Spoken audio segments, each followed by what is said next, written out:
The Cat's Riddle, written by Savlongo, edited by Kidzkarwan. With eyes that glared with a moistened shine, the cat followed Johnny's every movement. Johnny's destination was clear to him. He saw his book, with its cover facing him, placed gently upright in a makeshift shrine to all things coming home. As he walked slowly toward it, the cat began to hiss and bare its pointed teeth. Were they razor sharp? Slowly, step by cautious step, Johnny crept a little closer to his goal. The hissing of the cat was getting louder.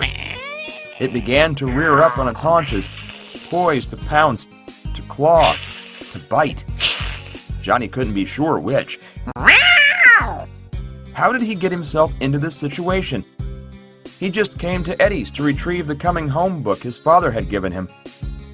Why did he lend it to Eddie in the first place? His father asked him to take good care of it, and he had treated it like last year's fad, once he had read it, and the excitement of getting it had begun to quickly fade. It was only after overhearing his dad talk to his mother about having given the book to Johnny that he realized how important it was to his father, and how stupid he had been to have lent it out. His father talked about it as though it were a family treasure that he had proudly passed on to his son. He talked about how it was one of his favorites, and how it had been stolen from him once, and how he had been able to retrieve it from the thief he had thought was his friend. The guilt and shame was a constant reminder of how he had betrayed his father's faith after that. He would get the book back right away, before any damage came to it. He was sure that Eddie would return it. He was wrong. Eddie liked to play pranks on people. Now, here Johnny was, being tested by a prank that required him to outsmart Eddie's cat to get his dad's book back. He thought the cat would be calm and aloof, as he had seen it behave in the past. He was wrong a second time.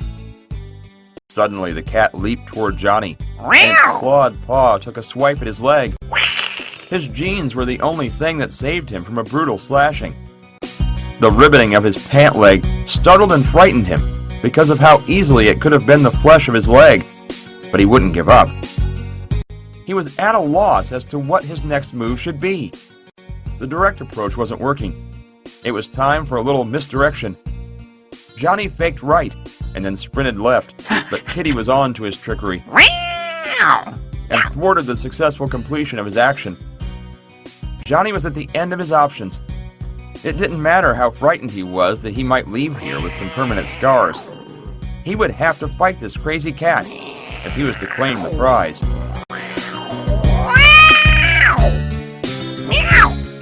Halt! A voice that was not his own screeched this word inside his head. It continued, "To get past me and claim your prize, you need not be fleet of foot or fierce in battle. In the land of intellect is where we will test your courage." Johnny's thoughts raced. Unbelievable. The cat is talking to me in my head. Am I losing it? No. This cat is a mutant. It's a telepath. Enough! Pay attention to the words I will speak next, and answer to the best of your ability. Answer what? Silence your thoughts! Attention must be paid. Johnny steadied himself, and with curiosity and interest, listened intently to Pussycat's words with his mind's ears. The cat began. What travels the lifeblood propelled by breath and directed by hands? Johnny spoke aloud to his four-legged riddler. A riddle? What if I get the answer right? Then you can have the prize you seek and leave here unharmed. And if I get it wrong? If you fail to answer correctly, then you can still leave here, but without your treasure, and a nasty claw swipe wound across your cheek to remind you of your failure for all your days.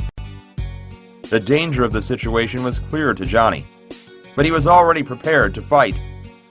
If answering the cat's riddle could avoid such a situation, then it obviously was the better of the two choices. The question itself reminded him of something.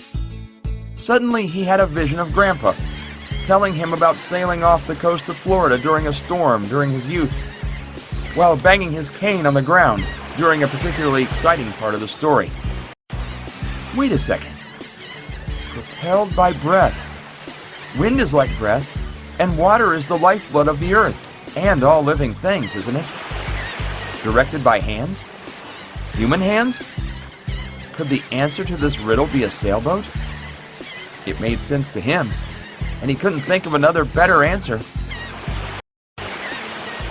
He would answer with the word sailboat.